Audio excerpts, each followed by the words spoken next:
"These," said he, "are all that I have left to remind me of the adventure of the Musgrave Ritual." "I should be so glad," said I, "if you would give me an account of it."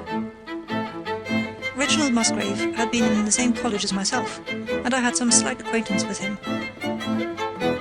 For 4 years I had seen nothing of him until one morning he walked into my room in Montague Street. "You probably heard of my poor father's death," said he. "He was carried off about 2 years ago. Since then I have of course had the Hurlstone estates to manage, and as I am a member for my district as well, my life has been a busy one. But I understand, Holmes, that you are turning to practical ends those powers with which you used to amaze us." "Yes," said I have taken to living by my wits." "I am delighted to hear it, for your advice at present would be exceedingly valuable to me. We have had some very strange doings at Hurlstone, and the police have been able to throw no light upon the matter. It is really the most extraordinary and inexplicable business. This was how it came about. One day last week, on Thursday night to be more exact, I found that I could not sleep, having foolishly taken a cup of strong café noir after my dinner. After struggling against it until 2 in the morning, I felt that it was quite hopeless, so I rose and lit the candle with the intention of continuing a novel which I was reading. The book, however, had been left in the billiard room, so I pulled on my dressing gown and started off to get it. In order to reach the billiard room, I had to descend a flight of stairs, and then to cross the head of a passage which led to the library and the gun room. You can imagine my surprise when, as I looked down this corridor, I saw a glimmer of light coming from the open door of the library. I had myself extinguished the lamp and closed the door before coming to bed. Naturally, my first thought was of burglars. The corridors at Hurlstone have their walls largely decorated with trophies of old weapons. From one of these I picked a battle-axe, and then, leaving my candle behind me, I crept on tiptoe down the passage and peeped in at the open door. Brunton, the butler, was in the library. He was sitting, fully dressed, in an easy-chair, with a slip of paper which looked like a map upon his knee, and his forehead sunk forward upon his hand in deep thought. I stood dumb with astonishment, watching him from the darkness. A small taper on the edge of the table shed a feeble light, which sufficed to show me that he was fully dressed. Suddenly, as I looked, he rose from his chair, and walking over to a bureau at the side, he unlocked it and drew out one of the drawers. From this he took a paper, and returning to his seat, he flattened it out beside the taper on the edge of the table, and began to study it with minute attention. My indignation at this calm examination of our family documents overcame me so far that I took a step forward, and Brunton, looking up, saw me standing in the doorway. He sprang to his feet, his face turned livid with fear, and he thrust into his breast the chart-like paper which he had been originally studying. "So," said I, "this is how you repay the trust which we have reposed in you. You will leave my service tomorrow." He bowed with the look of a man who is utterly crushed, and slunk past me without a word. The taper was still on the table, and by its light I glanced to see what the paper was which Brunton had taken from the bureau. To my surprise it was nothing of any importance at all, but simply a copy of the questions and answers in the singular old observance called the Musgrave Ritual. It is a sort of ceremony peculiar to our family, which each Musgrave for centuries past has gone through on his coming of age, a thing of private interest and perhaps of some little importance to the archaeologist, like our own blazonings and charges, but of no practical use whatever. "We had better come back to the paper afterwards," said I. "If you think it really necessary," he answered, with some hesitation. To continue my statement, however, I relocked the bureau using the key which Brunton had left, and I had turned to go when I was surprised to find that the butler had returned and was standing before me. "Mr. Musgrave, sir," he cried, in a voice which was hoarse with emotion, "I can't bear disgrace, sir. I have always been proud above my station in life, and disgrace would kill me. My blood will be on your head, sir, it will indeed, if you drive me to despair. If you cannot keep me after what has passed, then for God's sake let me give you notice and leave in a month, as if of my own free will. I could stand that, Mr. Musgrave, but not to be cast out before all the folk that I know so well." "You don't deserve much consideration, Brunton," I answered. "Your conduct has been most infamous. However, as you have been a long time in the family, I have no wish to bring public disgrace upon you. A month, however, is too long. Take yourself away in a week, and give what reason you like for going." "Only a week, sir?" he cried in a despairing voice. "A fortnight, say at least a fortnight." "A week," I repeated, "and you may consider yourself to have been very leniently dealt with." He crept away, his face sunk upon his breast, like a broken man, while I put out the light and returned to my room. For 2 days after this, Brunton was most assiduous in his attention to his duties. On the third morning, however, he did not appear, as was his custom, after breakfast to receive my instructions for the day. As I left the dining room, I happened to meet Rachel Howells, the maid. I have told you that she had only recently recovered from an illness, and was looking so wretchedly pale and wan that I remonstrated with her for being at work. "You should be in bed," I said. "Come back to your duties when you are stronger." "I am strong enough, Mr. Musgrave," said she. "We will see what the doctor says," I answered. "You must stop work now, and when you go downstairs, just say that I wish to see Brunton." "The butler has gone," said she. "Gone? Gone where?" "He is gone. No one has seen him." "Oh yes, he is gone! He is gone!" She fell back against the wall with shriek after shriek of laughter, while I, horrified at this sudden hysterical attack, rushed to the bell to summon help. The girl was taken to her room, still screaming and sobbing, while I made inquiries about Brunton. There was no doubt about it that he had disappeared. His bed had not been slept in, he had been seen by no one since he had retired to his room the night before, and yet it was difficult to see how he could have left the house, as both windows and doors were found to be fastened in the morning. His clothes, his watch, and even his money were in his room, but the black suit which he usually wore was missing. His slippers, too, were gone, but his boots were left behind. Where then could Butler Brunton have gone in the night, and what could have become of him now? Of course we searched the house from cellar to garret, but there was no trace of him. It is, as I have said, a labyrinth of an old house, especially the original wing, which is now practically uninhabited. But we ransacked every room and cellar without discovering the least sign of the missing man. It was incredible to me that he could have gone away, leaving all his property behind him, and yet where could he be? I called in the local police, but without success. Rain had fallen on the night before, and we examined the lawn and the paths all round the house, but in vain. Matters were in this state, when a new development quite drew our attention away from the original mystery. For 2 days Rachel Howells had been so ill, sometimes delirious, sometimes hysterical, that a nurse had been employed to sit up with her at night. On the third night after Brunton's disappearance, the nurse, finding her patient sleeping nicely, had dropped into a nap in the armchair, when she woke in the early morning to find the bed empty, the window open, and no signs of the invalid. I was instantly aroused, and with the 2 footmen started off at once in search of the missing girl. It was not difficult to tell the direction which she had taken, for starting from under her window, we could follow her footmarks easily across the lawn to the edge of the mere, where they vanished close to the gravel path which leads out of the grounds. The lake there is 8 feet deep, and you can imagine our feelings when we saw that the trail of the poor demented girl came to an end at the edge of it. Of course we had the drags at once, and set to work to recover the remains, but no trace of the body could be found.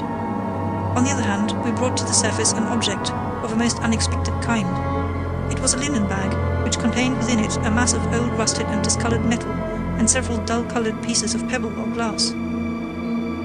This strange find was all that we could get from the mere, and although we made every possible search and inquiry yesterday, we know nothing of the fate either of Rachel Howells or of Richard Brunton. The county police are at their wits' ends, and I have come up to you as a last resource. What was the starting point of this chain of events? There lay the end of this tangled line. "I must see that paper, Musgrave," said I, "which this butler of yours thought it worth his while to consult, even at the risk of the loss of his place." "It is rather an absurd business, this ritual of ours," he answered, "but it has at least the saving grace of antiquity to excuse it. I have a copy of the questions and answers here, if you care to run your eyes over them." He handed me the very paper which I have here, Watson, and this is the strange catechism to which each Musgrave had to submit when he came to man's estate. I will read you the questions and answers as they stand. Who was it? His who is gone. Who shall have it? He who will come. Where was the sun? Over the oak. Where was the shadow? Under the elm. How was it stepped? North by 10 and by 10, east by 5 and by 5, south by 2 and by 2, west by 1 and by 1, and so under. What shall we give for it? All that is ours. Why should we give it? For the sake of the trust. The original has no date, but is in the spelling of the middle of the 17th century, remarked Musgrave. I am afraid, however, that it can be of little help to you in solving this mystery. At least, said I, it gives us another mystery, and one which is even more interesting than the first. It may be that the solution of the one may prove to be the solution of the other. You will excuse me, Musgrave, if I say that your butler appears to me to have been a very clever man, and to have had a clearer insight than 10 generations of his masters. He had probably seen it before that night on which you caught him. It is very possible. We took no pains to hide it. With your permission, we will take the first train down to Sussex, and go a little more deeply into the matter upon the spot. The same afternoon saw us both at Hurlstone, which is built in the shape of an L, the long arm being the more modern portion, and the shorter the ancient nucleus, from which the other had developed. Over the low, heavily linteled door, in the centre of this old part, is chiselled the date, 1607, but experts are agreed that the beams and stonework are really much older than this. The enormously thick walls and tiny windows of this part had in the last century driven the family into building the new wing, and the old one was used now as a storehouse and a cellar, when it was used at all. A splendid park with fine old timber surrounds the house, and the lake to which my client had referred lay close to the avenue, about 200 yards from the building. I was already firmly convinced, Watson, that there were not 3 separate mysteries here, but one only, and if I could read the Musgrave Ritual aright, I should hold in my hand the clue which would lead me to the truth concerning both the butler Brunton and the maid Howells. Right in front of the house, upon the left-hand side of the drive, there stood a patriarch among oaks, one of the most magnificent trees that I have ever seen. That was there when your ritual was drawn up, said I, as we drove past it. It was there at the Norman Conquest, in all probability, he answered. It has a girth of 23 feet. Have you any old elms? I asked. There used to be a very old one over yonder, but it was struck by lightning 10 years ago, and we cut down the stump. You can see where it used to be? Oh, yes. I suppose it is impossible to find out how high the elm was. I can give you it at once. It was 64 feet. When my old tutor used to give me an exercise in trigonometry, it always took the shape of measuring heights. When I was a lad, I worked out every tree and building in the estate. Tell me, I asked, did your butler ever ask you such a question? Reginald Musgrave looked at me in astonishment. Now that you call it to my mind, he answered, Brunton did ask me about the height of the tree some months ago, in connection with some little argument with the groom. I looked up at the sun. It was low in the heavens, and I calculated that in less than an hour it would lie just above the topmost branches of the old oak. One condition mentioned in the ritual would then be fulfilled, and the shadow of the elm must mean the farther end of the shadow, otherwise the trunk would have been chosen as the guide. I had then to find where the far end of the shadow would fall when the sun was just clear of the oak. I went with Musgrave to his study and whittled myself this peg, to which I tied this long string, with a knot at each yarn. Then I took 2 lengths of a fishing rod, which came to just 6 feet, and I went back with my client to where the elm had been. The sun was just grazing the top of the oak. I fastened the rod on end, marked out the direction of the shadow, and measured it. It was 9 feet in length. Of course, the calculation now was a simple one. If a rod of 6 feet threw a shadow of 9, a tree of 64 feet would throw a shadow of 96, and the line of the one would of course be the line of the other. I measured out the distance, which brought me almost to the wall of the house, and I thrust a peg into the spot. You can imagine my exultation, Watson, when within 2 inches of my peg I saw a conical depression in the ground. I knew that it was the mark made by Brunton in his measurements, and that I was still upon his trail. From this starting point I proceeded to step, having first taken the cardinal points by my pocket compass. 10 steps with each foot took me along parallel with the wall of the house, and again I marked my spot with a peg. Then I carefully paced off 5 to the east and 2 to the south. It brought me to the very threshold of the old door. 2 steps to the west meant now that I was to go 2 paces down the stone-flagged passage, and this was the place indicated by the ritual. We went down a winding stone stair, and my companion, striking a match, lit a large lantern which stood on a barrel in the corner. It had been used for the storage of wood, but the billets which had evidently been littered over the floor were now piled at the sides, so as to leave a clear space in the middle. In this space lay a large and heavy flagstone, with a rusted iron ring in the centre, to which a thick shepherd's check muffler was attached. "By Jove!" cried my client, "that's Brunton's muffler. I have seen it on him, and could swear to it." At my suggestion, a couple of the county police were summoned to be present, and I then endeavoured to raise the stone by pulling on the cravat. I could only move it slightly. A black hole yawned beneath, into which we all peered. A small chamber about 7 feet deep lay open to us. At one side of this was a squat brass-bound wooden box, the lid of which was hinged upwards, with this curious old-fashioned key projecting from the lock. Our eyes were riveted upon that which crouched beside it. It was the figure of a man. I sat down upon a keg in the corner and thought the whole matter carefully over. "Let me see the contents of the bag which you fished from the mere." "You must bear in mind," said I, "that the royal party made head in England even after the death of the king, and that when they last fled, they probably left many of their most precious possessions buried behind them, with the intention of returning for them in more peaceful times. I must congratulate you on coming into the possession, though in rather a tragic manner, of a relic, which is of great intrinsic value, but of even greater importance as an historical curiosity." "What is it, then?" he gasped in astonishment. "It is nothing less than the ancient crown of the kings of England."